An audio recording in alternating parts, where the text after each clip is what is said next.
الحمد لله نحمده ونستعينه ونستغفره ونؤمن به ونتوكل عليه ونعوذ بالله من شرور أنفسنا ومن سيئات أعمالنا من يهده الله فلا مضل له ومن يضلله فلا هادي له ونشهد أن لا إله إلا الله وحده لا شريك له ونشهد أن سيدنا ومولانا محمدا عبده ورسوله أما بعد فأعوذ بالله من الشيطان الرجيم بسم الله الرحمن الرحيم ما أصاب من مصيبة فبما كسبت أيديكم ويعفو عن كثير صدق اللہ العظیم۔ بزرگوں اور پیارے بھائیوں، دنیا میں ایک دستور ہے، ایک قانون ہے کہ ہر عمل کا رد عمل ضرور ہوتا ہے، یعنی ایکشن کا ری ایکشن ہوتا ہے۔ اسی طرح اللہ رب العزت کے نزدیک بھی ایک قانون ہے کہ بندہ جو بھی عمل کرتا ہے اللہ رب العزت کی طرف سے اس کا رد عمل ضرور ہوتا ہے، اس کا ری ایکشن ضرور ہوتا ہے۔ اگر بندہ اچھے اعمال کرتا ہے تو اللہ رب العزت کی طرف سے اچھا رد عمل ہوتا ہے، اس کا انجام بہتر ہوتا ہے۔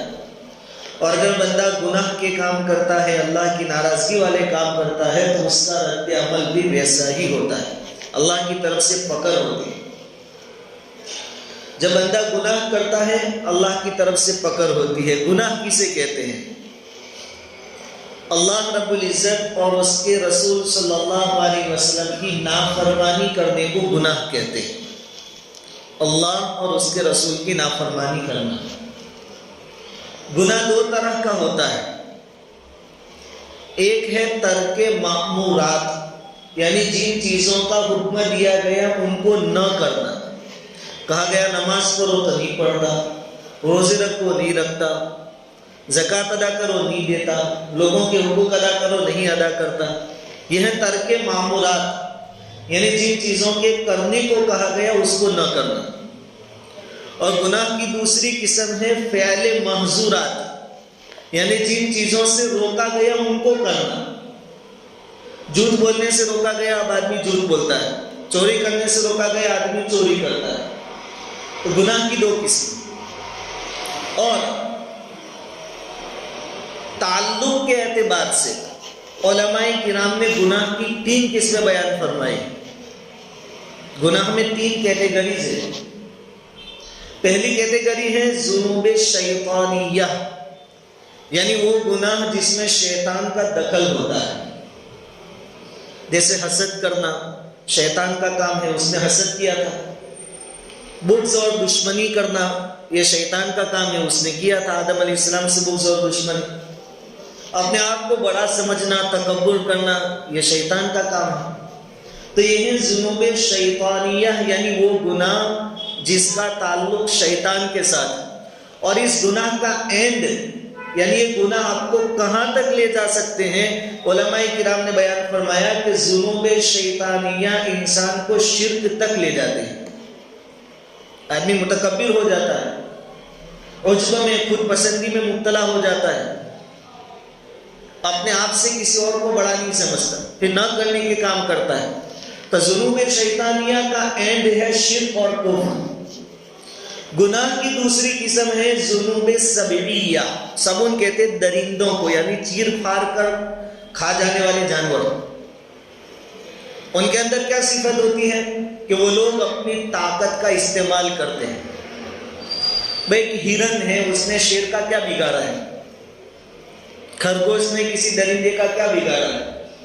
لیکن جیسے یہ لوگ ان کے کنٹرول میں آ جاتے ہیں تو اسی بیچارے ہرن کو شیر پھاڑ کھا جاتا ہے۔ تو یہ زبردستی، زور، ظلم یہ درندگی جس کو ہم کہتے ہیں. تو گناہ کی ایک قسم یہ ہے جس میں انسان کے اندر درندوں کی صفت پائی جاتی ہے کہ آدمی کو طاقت مل گئی، ابھی اپنے سے کمزوروں کو دبا رہا ہے، ناحق ظلم کر رہا ہے. علماء فرماتے ہیں کہ یہ قسم یعنی ذنوب سبعیہ، اس کا اینڈ انسان کو ناحق قتل تک لے جاتا ہے. جب انسان کو اپنی طاقت کا یقین ہو جاتا ہے تو پھر کسی کی جان لینے سے بھی وہ پیچھے نہیں ہٹتا. تو اس کا اینڈ ناحق قتل، اور یہ بھی بہت بڑا گناہ ہے. اور تیسری قسم ہے گناہوں کی ذنوب بہیمیہ. بہیمہ کہتے ہیں جانور کو. اس سے پہلے جو کیٹیگری تھی وہ درندوں کی تھی، چیر پھاڑ کرنے والے جانور، اور یہ نارمل جانور. ذنوب بہیمیہ، اس میں کیا ہوتا ہے کہ آدمی کے اندر جانوروں کی مشابہت پائی جاتی ہے. کیسے؟ جیسے جانوروں کے دو ہی کام ہیں، کھانا یعنی پیٹ بھرنا اور شہوت پوری کرنا، یہ دو ان کے کام ہیں. تو بعض انسان کے اندر یہ گناہ بھی پائے جاتے ہیں کہ انہوں نے دنیا میں آ کر یہی دو کام کیے، پیٹ بڑھا چاہے کسی بھی طریقے سے بڑھا، حلال حرام کسی بھی طریقے سے، اور پھر اپنی خواہشات کو پورا کیا. اس کی ذرا پرواہ نہیں کی کہ یہ صحیح جگہوں پر خواہشات پوری ہو رہی ہے یا غلط جگہوں. تو یہ جو گناہ کی کیٹیگری ہے ذنوب بہیمیہ جس کو ہم کہتے ہیں، علماء فرماتے ہیں کہ یہ آپ کو زنا کاری تک لے جائیں گے، ناحق اور غلط جگہوں پر خواہشات پورا کرنے تک آپ کو لے جائیں. تو تینوں طریقے کے گناہ بڑے خطرناک ہیں.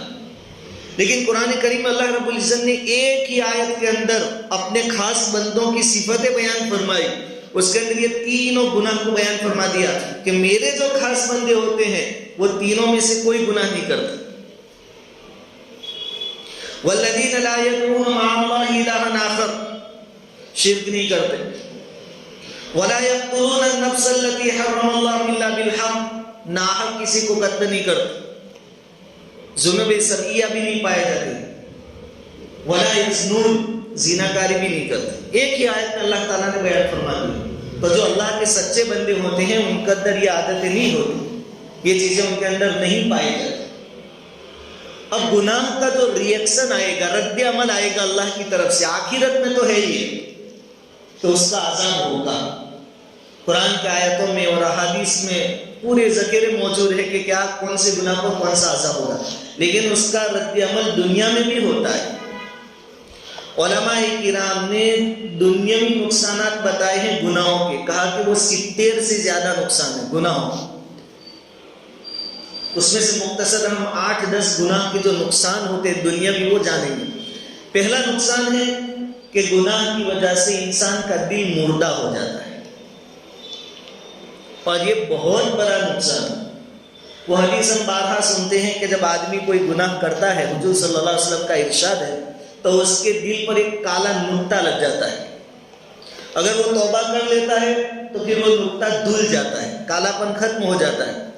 پھر گناہ کیا، ایک اور نقطہ لگ گیا. اگر آدمی گناہ کرتا رہا اور اس کے دل پر کالے دھبے ہوتے رہے، ایک وقت وہ آتا ہے کہ آدمی کا پورا دل سیاہ ہو جاتا ہے، آدمی بے حس ہو جاتا ہے. حضور کا ارشاد ہے کہ جسم کے اندر ایک لوٹھڑا ہے، اگر وہ صحیح ہو گیا تو پورا جسم صحیح ہو جائے گا. ان فی الجسد لمضغۃ وَإِذَا صَلُحَتْ صَلُحَ الْجَسَدُ كُلُّهُ، دل بن گیا تو آدمی کے اعضاء سے اعمال بھی اچھے ہی ہوں گے. وَإِذَا فَسَدَتْ، اور اگر گوشت کا وہ لوٹھڑا یعنی دل بگڑ گیا، فَسَدَتِ الْجَسَدُ كُلُّهُ، پھر اس کے پورے جسم سے گناہ ہی گناہ صادر ہوں، گناہ ہی گناہ. تو آدمی اگر گناہ کرتا رہے گا، توبہ نہیں کرے گا، گناہوں سے اپنے آپ کو بچائے گا نہیں، تو دھیرے دھیرے رہتے اس کا دل سیاہ ہو جائے گا. اور ایک وقت وہ آئے گا کہ آدمی گناہ کو گناہ ہی نہیں سمجھے گا. اور جب گناہ کو کوئی گناہ ہی نہ سمجھے تو پھر اس گناہ سے توبہ کی توفیق بھی نہیں ہوتی، کیونکہ جب گناہ کیا ہی نہیں تو پھر توبہ کیسے. تو گناہ کا ایک بہت بڑا دنیاوی نقصان یہ ہے کہ انسان کا دل سیاہ ہو جاتا ہے، اس کا دل مر جاتا ہے. دوسرا بڑا نقصان ریئیکشن گناہ کا، رد عمل، نیک کاموں کی توفیق چھین لی جاتی ہے. جو آدمی گناہ کرتا رہتا ہے پھر اچھے کام کرنے کی اس کو توفیق نہیں ہوتی. ساتھ میں بیٹھے ہیں, 1-2 گھنٹے سے بیٹھے ہیں, فری ہیں, اذان کی آواز آئی, 5 میں سے 2-3 ساتھی نماز کے لیے جائیں گے, لیکن 1-2 وہاں بیٹھے رہیں گے. کیوں؟ کہ اب نماز پڑھنے کی توفیق ان کو نہیں ہے. تم جاؤ, میں آتا ہوں. جاؤ تو پڑھ لے, میرے کپڑے ناپاک ہیں. یہ کپڑے ناپاک نہیں ہے, یہ نیکیوں سے محرومی ہے. نیکیوں کی توفیق اللہ رب العزت نے اس کی سلب کر لی. اس لیے یہ آدمی مسجد تک نہیں آتا, حالانکہ جن کے ساتھ 2 گھنٹوں سے بیٹھا ہے وہ گئے مسجد, لیکن یہ نہیں گیا. تو نیکیوں کی توفیق. نماز میں آ بھی گیا, چلو تو صرف فرض نماز, بلکہ نماز کے بعد دیکھا کہ پیچھے والی صف کی رکعتیں گئی ہیں. اب یہ نہیں چاہتا کہ میں دعا میں بیٹھوں. نماز کے بعد امام صاحب دعا کرا تو میں ذرا دعا کر کے جاؤں. اس کو بے چینی ہوتی ہے. وہ بیٹھے بیٹھے دیکھتا ہے کہ کہاں تھوڑی جگہ مل جائے میں نکل جاؤں. جیسے منافقین حضور کی مجلس میں کیا کرتے تھے, آنکھ کی کنکھیوں سے دیکھتے تھے کہ حضور کہیں مشغول ہو بات چیت میں تو ہم مجلس سے اٹھ کے بھاگ جائیں. تو ان لوگوں کا حل بھی یہی ہوتا ہے گنہگاروں کا, مسجد میں ان کو بے چینی ہو جاتی, آدھی منٹ بھی دعا وہ نہیں کر پاتے اور پھر چلے جاتے ہیں. ہاں, اپنی ضرورتیں دنیا داروں کے پاس رکھنے جائیں گے, وہاں 1 گھنٹے تک بیٹھیں گے, ان کی چاپلوسی کریں گے. میں بہت غریب آدمی ہوں, ابھی یہ ہو گیا, لاک ڈاؤن میں میرا دھندا چوپٹ ہو گیا. وہاں 1 گھنٹے تک بیٹھیں گے دنیا داروں کے سامنے اور بھیک مانگیں گے, لیکن اللہ کے سامنے آدھی منٹ میں ہاتھ پھیر کر بھاگ جائیں گے. یہ ہے نیکیوں کی توفیق کا سلب ہو جانا. اس کے بارے میں ہمیں سوچنا چاہیے کہ کہیں ہم تو اس پوزیشن پر نہیں پہنچے. تو پہلا نقصان تھا دل کا مردہ ہو جانا. گناہوں کا دوسرا دنیاوی نقصان ہے نیکیوں کی توفیق کا سلب ہو جانا, چھین جانا. گناہوں کا تیسرا بڑا دنیاوی نقصان ہے بے برکتی کا آنا. اس کی زندگی میں بھی بے برکتی آتی ہے اور اس کی روزی میں بھی بے برکتی, بہت ساری چیزوں میں بے برکتی. یہ تیسرا نقصان. آدمی سوچتا ہے روزی میں بے برکتی, پورا گھر کمانے نکلتا ہے, شوہر بھی کماتا ہے, بیوی بھی کماتی ہے, نوجوان لڑکیاں بھی کئی میڈیکل پر کئی ہوٹلوں پر نوکری کے لیے جاتی ہے, پورا خاندان کما رہا ہے, پورا گھر کما رہا ہے, لیکن پھر بھی کیا کہتے ہیں کہ مہینے کی آخری تاریخ تک پیسے بچتے نہیں, ضرورتیں پوری ہو نہیں رہی. ہے سب کچھ, بہت انکم ہے, لیکن اس میں برکت. یہ گناہوں کی نحوست کی وجہ سے ایسا ہوتا ہے. یہ تیسرا بڑا نقصان ہے. چوتھا نقصان ہے, بہت سی مرتبہ ہم سنتے کہ کام ہوتے ہوتے رہ جاتا ہے. ایسا لگتا ہے کہ اب یہ سودا ہو جائے گا, یہ کام ہو ہی جائے گا. کہتے ہیں مول صاحب لڑکی کے لیے بہت اچھے گھر سے رشتہ آیا تھا, سب آئے, ناشتہ بھی کروایا, کھلایا, سب خوش بھی ہو گئے. لڑکی کے ہاتھ میں 500 روپے 1000 روپے دے کر بھی گئے, لیکن گئے تو گئے, واپس آئے نہیں. ہوتے ہوتے رہ جاتا ہے کام. ایسا کیوں؟ اللہ رب العزت اپنے بندوں کو پریشان کرنا نہیں چاہتا. اللہ نے قرآن میں فرما دیا ما یفعل اللہ بعذابکم ان شکرتم وآمنتم. اگر تم مومن بنے رہو اور شکر گزار بنے رہو تو میں کیا کروں گا تم کو عذاب دے کر, مجھے کوئی مزاق تھوڑی آتا ہے. اللہ نے قرآن میں بیان فرمایا ما یفعل اللہ بعذابکم. یہ ہوتے ہوتے رہ گیا. اس میں فالٹ ہمارا ہے, قصور ہمارا ہے. ہمیں اپنے بارے میں سوچنا ہے کہ کیا مسئلہ ہو. پھر ہم کیا کرتے ہیں, شیطان ہمیں بھٹکا دیتا ہے, بہکا دیتا ہے. اصل جو وجہ ہوتی ہے اس کی طرف ہمارا دھیان نہیں جاتا کہ میرے گناہوں کی وجہ سے ایسا ہوا, اللہ ناراض تھا اس لیے, بلکہ کیا کسی نے کچھ ان کے کان بھر دیے ہوں گے سامنے والوں. اگر اللہ چاہتا کہ تمہاری لڑکی کا رشتہ ہو جائے تو کسی میں کیا طاقت تھی کہ تمہاری لڑکی کا رشتہ ٹھکرا دے. کس کے اندر طاقت ہے؟ یہ شیطان دوسری جگہ ہمارا ذہن لگا دیتے, اپنی طرف ہم رجوع نہیں کرتے کہ میرا قصور ہے, میرا کوئی فالٹ ہو رہا ہے. تو ایک بہت بڑا نقصان کام ہوتے ہوتے رہ جاتا ہے. اس کے مقابلے میں جو نیک لوگ ہوتے ہیں اللہ تعالیٰ ان کے کام آسان کر دیتے, آسان کر دیتے. علماء کرام اس کی مثال دیتے کہ دیکھو ایک ہوتا ہے ٹانگے میں جو گھوڑا جوڑتی ہیں وہ ٹانگے والا گھوڑا، یہ بھی مہنگا ہوتا ہے لیکن 2-3 لاکھ تک کا، اور ایک ہوتا ہے ریس والا گھوڑا جو ریس میں بگاتے ہیں، یہ بہت مہنگا ہوتا ہے، 15-20 لاکھ روپے اس کی قیمت ہوتی ہے دونوں گھوڑے، یہ ٹانگے والا وہ ریس والا۔ اگر کوئی ٹانگے والا وہ گھوڑے کے مالک سے کہے ریس والے سے کہ لا تیرا ریس والا گھوڑا یہاں ٹانگے میں جوڑ دیتے ہیں، تو وہ تیار نہیں ہوگا۔ کیوں؟ کیونکہ ریس والا گھوڑا تو میرا ریکارڈ بنائے گا، آگے چل جیتے گا تو میرا ریکارڈ قائم ہوگا، ٹانگے والا گھوڑا تھوڑی ریکارڈ بنائے گا، اور وہ گھوڑا یہاں نہیں جوڑا جاتا، یہ تو اس کا ویلیو کم کرنا ہے۔ اسی طرح جو لوگ نیک ہیں اللہ کی نظر میں ریس والے گھوڑے ہیں، اور دنیا کے کام یہ ٹانگا ہے۔ اللہ تعالیٰ اپنے ریس کے گھوڑوں کو ٹانگے میں پھنساتا نہیں ہے۔ اللہ نہیں چاہتا کہ میرے بندے کے کام الجھ جاوے اور اس کے پیچھے لگ جائے اور عبادتوں سے دور ہو جائے۔ اللہ چاہتا ہے کہ میرے بندوں کے کام بنا دوں تاکہ دنیا کے جمیلوں میں یہ پھنس نہ جائے اور میری عبادت سے دور نہ ہو جائے۔ تو نیک لوگوں کے لیے برکت ہوتی کہ اللہ تعالیٰ ان کے کام آسانی سے نپٹا دیتے، کام آسان کر دیتے۔ اس کے مقابلے میں جو لوگ گناہوں میں مبتلا ہوتے ہیں ان کے کام الجھ جاتے، چھوٹے چھوٹے کام بھی پھر مشکل بن جاتے۔ تو ایک گناہ کا نقصان یہ ہے کہ کام ہوتے ہوتے رہ جاتا ہے۔ ایک اور نقصان ہے کہ جو آدمی گنہگار ہوتا ہے ایک وحشت میں محسوس رہتا ہے، دل میں ایک بے چینی ہوتی ہے۔ بہت سی مرتبہ آدمی سوچتا ہے کہ مجھے کوئی ٹینشن نہیں، پھر بھی دل میں بے چینی کیوں ہے؟ یہ بے چینی گناہوں کی نحوست کی وجہ سے پیدا ہوتی ہے، ایک وحشت محسوس ہوتی ہے، یہ گناہوں کا اثر ہے، ایک ڈر لگا رہتا ہے۔ پھر یہ اس کی حالت رہتے رہتے آدمی ڈرپوک بن جاتا ہے، یہاں تک کہ اگر زور سے ہوا آئی اور دروازہ ذرا آواز ہوا دروازے کا تو بھی آدمی ڈر جاتا ہے، ڈرپوک ہو جاتا ہے، چھپکلی سے ڈرتا ہے، کاکروچ سے بھاگتا ہے آدمی۔ اسی لیے علماء کہتے ہیں کہ جو اللہ سے نہیں ڈرتا وہ دنیا کی پوری مخلوق سے ڈرتا ہے، اور جو اللہ سے ڈرتے ہیں دنیا کی پوری مخلوق اس سے ڈرتی ہے۔ یہ قاعدہ ہے، قانون، رولز۔ تو گناہوں کا ایک اثر یہ ہے کہ آدمی ڈرپوک ہو جاتا ہے۔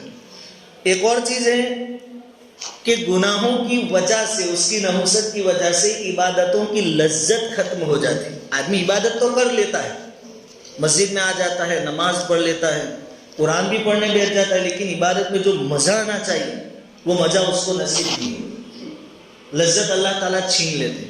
پڑھتا بھی ہے لیکن اس کا دھیان نہیں لگتا، نماز میں ایسا سوچتا ہے کہ کب امام صاحب سلام پھیر دیں، بلکہ یہ حساب لگاتا ہے کہ آج جمعہ ہے، فجر میں فلاں مسجد میں امام صاحب سورہ سجدہ اور سورہ دہر پڑھیں گے، 13-14 منٹ کی نماز ہوگی، تو روزانہ وہ مسجد جاتا ہوں لیکن آج جمعہ ہے تو دوسری مسجد میں چلا جاؤں تاکہ وہ 3-4 منٹ میری بچ جائے، 10 منٹ میں کام تمام ہو جائے۔ عبادتوں سے آدمی پھر کیونکہ اس کو مزہ نہیں آتا، اور اگر نیک ہے تو وہ سوچے گا آج نماز اور لمبی ہوگی، 4 منٹ اور اللہ کے سامنے کھڑے رہنے کی ہمیں ملیں گے، روزانہ 10 منٹ کرے گا، آج 14 منٹ کرے گا، یہ نیکیوں میں مزہ۔ بنی اسرائیل میں ایک عابد تھا، عبادت گزار بندہ تھا، اسے ایک گناہ ہو گیا تو اس کو یقین تھا کہ اس کا رد عمل ہوگا، اس کا کچھ نہ کچھ اثر تو آئے گا، ریئیکشن تو آئے گا، لیکن اس نے دیکھا بہت دن ہو گئے لیکن اس کی عبادتوں میں کوئی فرق نہیں آیا، جتنی نمازیں پڑھتا تھا، جو کچھ عبادت کرتا تھا وہ روٹین کے مطابق چالو تھی۔ ایک دن اس نے تعجب سے اللہ رب العزت سے دعا میں کہا کہ اللہ، گناہوں کا ایک اثر ہوتا ہے، مجھ سے گناہ ہو گیا لیکن کوئی اثر ظاہر نہیں ہو رہا، محسوس نہیں ہو رہا۔ اللہ رب العزت نے الہام کیا، اس کے دل میں بات ڈالی کہ کیوں نہیں ہوا اثر؟ جس دن سے تو نے گناہ کیا ہے اس دن سے تو نے اپنی عبادتوں کے بارے میں سوچا؟ پہلے تو تہجد کی نماز کے بعد رو دھو کر مجھ سے دعائیں کرتا تھا، جب سے تجھ سے گناہ ہوا ہے اس دن سے آج تک تو تہجد کی نماز تو پڑھتا ہے، دعا بھی کرتا ہے، لیکن دعا کے اندر رونا دھونا جو تھا وہ ختم ہو گیا، اس دن سے تو رویا نہیں، تیرے آنکھ سے آنسو نہیں نکلے۔ یہ ہے گناہوں کا اثر، گناہ کا اثر ضرور ہوتا ہے۔ روزی روٹی کے بارے میں ہم جو پریشان ہیں، 100% یقین کے ساتھ یہ بات اپنے ذہن میں بٹھا لے کہ اس کے سب سے بڑے ذمہ دار ہم خود ہیں۔ ہمارے گناہوں کی نحوست کی وجہ سے روزی ہم سے دور جاتی ہے، اولاد ہماری نافرمان ہو رہی ہے تو اولاد پر تو ہم توجہ دیں گے ہی دیں گے، اللہ سے دعا بھی کریں گے، لیکن پہلے اپنے بارے میں سوچیں کہ کہیں میں تو اللہ کی نافرمانی نہیں کرتا۔ اس لیے بزرگ جو تھے پہلے زمانے کے وہ کہا کرتے تھے کہ ہم سے اللہ کی نافرمانی ہوئی کہ نہیں ہوئی ہمیں معلوم ہو جاتا ہے. پوچھا کیسے؟ کہا کہ جس دن جانور جس پر سواری کی جاتی ہے گھوڑا گدھا وغیرہ وہ بلکنے لگے اس دن ہم سمجھ جاتے ہیں کہ ہم سے اللہ کی کچھ نافرمانی ہو گئی ہے اس لیے ہمارے کنٹرول سے باہر جا رہا ہے جانور. تو پوری بات کا خلاصہ یہ کہ گناہ کا اثر ہوتا ہی ہے. لیکن دوسری طرف ہم انسان ہیں, ہم فرشتے نہیں ہیں. شہوتیں ہمارے اندر رکھی گئی ہے, گناہوں کا مادہ بھی ہے, ایک طرف شیطان ہے, نفس ہے. تو گناہ تو ہو جائیں گے انجانے میں. گناہ ہو جانا یہ بڑی بات نہیں ہے, لیکن گناہ پر پھر جمے رہنا, اصرار کرنا اور اس گناہ کو بار بار کرنا یہ بڑی خطرناک چیز. گناہ ہو جاوے, ایک ایمان والے کی راتوں کی نیند اڑ جانی چاہیے کہ جب تک میں توبہ نہیں کروں گا اللہ کو راضی نہیں کروں گا, میرے لیے سونا حرام. بے چین ہو جائے گا جب تک توبہ نہ کر لے, اللہ تعالیٰ سے معافی شافی نہ کر لے. تو آج کی پوری بات کا خلاصہ یہ ہے کہ ہر چیز کا ایک اثر ہوتا ہے, ہر ایکشن کے بعد ری ایکشن ہوتا ہے, عمل کے سامنے رد عمل ہوتا ہے. ایسے ہی گناہ سے اور گناہ کے اثرات دنیا میں بھی ہوتے ہیں. اس میں سے کچھ میں نے بتائے. دل مردہ ہو جاتا ہے, نیکیوں کی توفیق چھین لی جاتی ہے, عمر میں سے برکت چلی جاتی ہے, روزی میں برکت. عمر میں سے برکت کیسے؟ یا تو حقیقتاً جیسے کہ ایک روایت میں آیا ہے کہ جو زنا کرے گا اس کی عمر گھٹا دی جاتی ہے. ممکن ہے حقیقت میں گھٹا دی جاتی ہو. اور ایک مطلب یہ ہے کہ عافیت والی عمر گھٹا دی جاتی ہے. زندگی تو اس کی 80 سال کی لکھی تھی, لیکن 40 سال سے شوگر ہو گیا, پریشر ہو گیا, گھٹنوں میں درد شروع ہو گیا, عافیت ختم ہو گئی زندگی سے. یہ بھی بے برکتی ہے. تو روزی میں بے برکتی, زندگی میں بے برکتی, نیکیوں کے اندر سے لذت ختم ہو جاتی ہے. غرض گناہوں کے بہت سارے نقصانات ہیں, اس لیے ہم کوشش کریں اپنی زندگیوں کو گناہوں سے بچا لیں. اللہ رب العزت کئی سنی باتوں پر کہنے سننے سے زیادہ عمل کی توفیق عطا فرمائے.